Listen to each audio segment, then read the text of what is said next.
Welcome to No Longer Conformed, my online preaching and teaching ministry. We're studying the book of 1 Corinthians, Serve in Unity. In this session, we'll be looking at 1 Corinthians chapter 13, verses 1 through 3. Love is essential.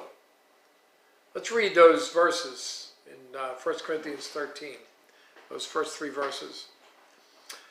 Though I speak with the tongues of men and of angels, but have not love, I have become sounding brass or a clanging cymbal.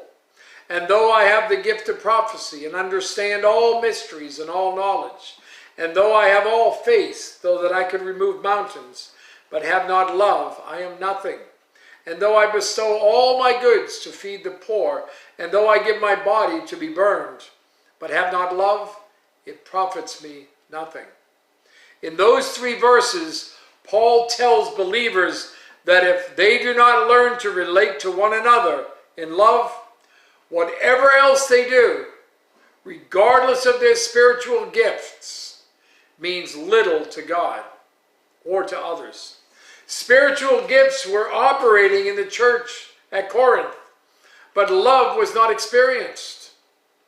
Selfishness and pride were a major issue, particularly when it came to the functioning of spiritual gifts.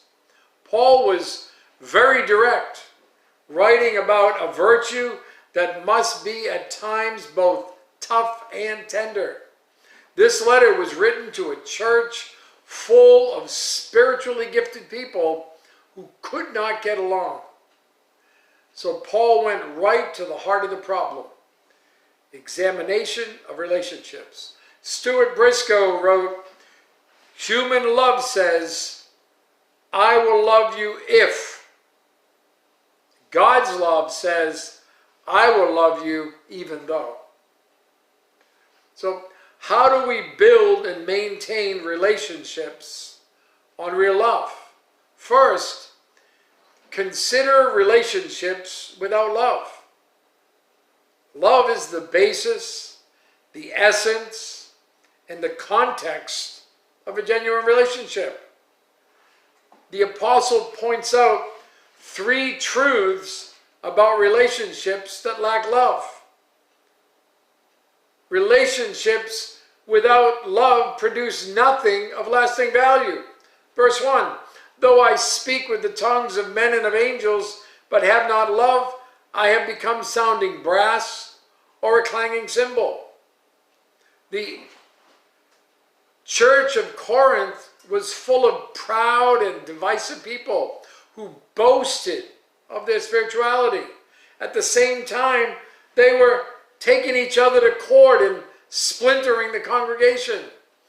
Pretense of spiritual maturity rings hollow if relationships are strained by discord and a lack of love.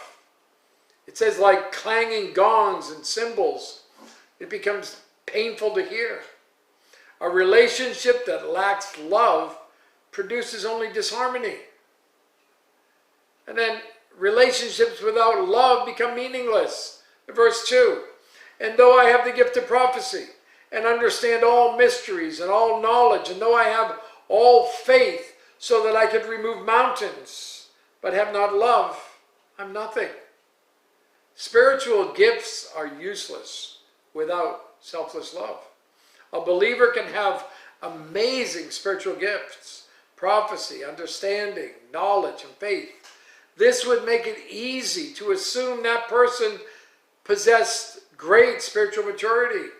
Instead, Paul said that it would be meaningless and adds nothing to that person's standing before God or other people. Love matters more than spiritual gifts. As the old saying goes, people don't care how much you know till they know how much you care. And then relationships are worthless if they don't have love. Verse 3, and though I bestow all my goods to feed the poor, and though I give my body to be burned, but have not love, it profits me nothing. Words and actions which lack genuine love are of little value, if any. Who cares? And then second, consider the necessity of love in relationships. These verses reveal the emptiness of lives lived without love, regardless of how gifted they are. These verses also teach us the necessity of love in relating properly to one another. Truths about love and relationships. Love requires self-denial. America, like Corinth, is a self-centered society. Relationships deteriorate quickly. The message of our culture is, look out for your best interests. Take care of yourself. Don't let anyone get the best of you. Those who embrace that perspective are not only selfish, but lack a total understanding of the nature of love. God demonstrated genuine love to us, John 3:16. For God so loved the world that he gave his only begotten Son, that whoever believes in him should not perish, but have everlasting life. God's love provoked self-denial in a decision and an action. It's a decision to focus your attention and affection on someone other than yourself and your interests. It's an action to treat those you love with respect and courtesy. Love reveals spiritual maturity. Our faith should impact the way we relate to one another in the church and in the home. True spiritual maturity is measured by the quality of relationships rather than our giftedness. Here's the question.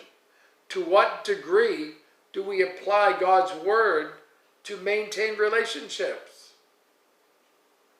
Selfless, unconditional love reveals spiritual maturity. Love qualifies sacrifice. The value of a sacrificial action is determined by the motive that prompted it. We often act out of duty, but real love sees service as privilege, not obligation. Love is essential. We need to commit to actively express love in all of our relationships.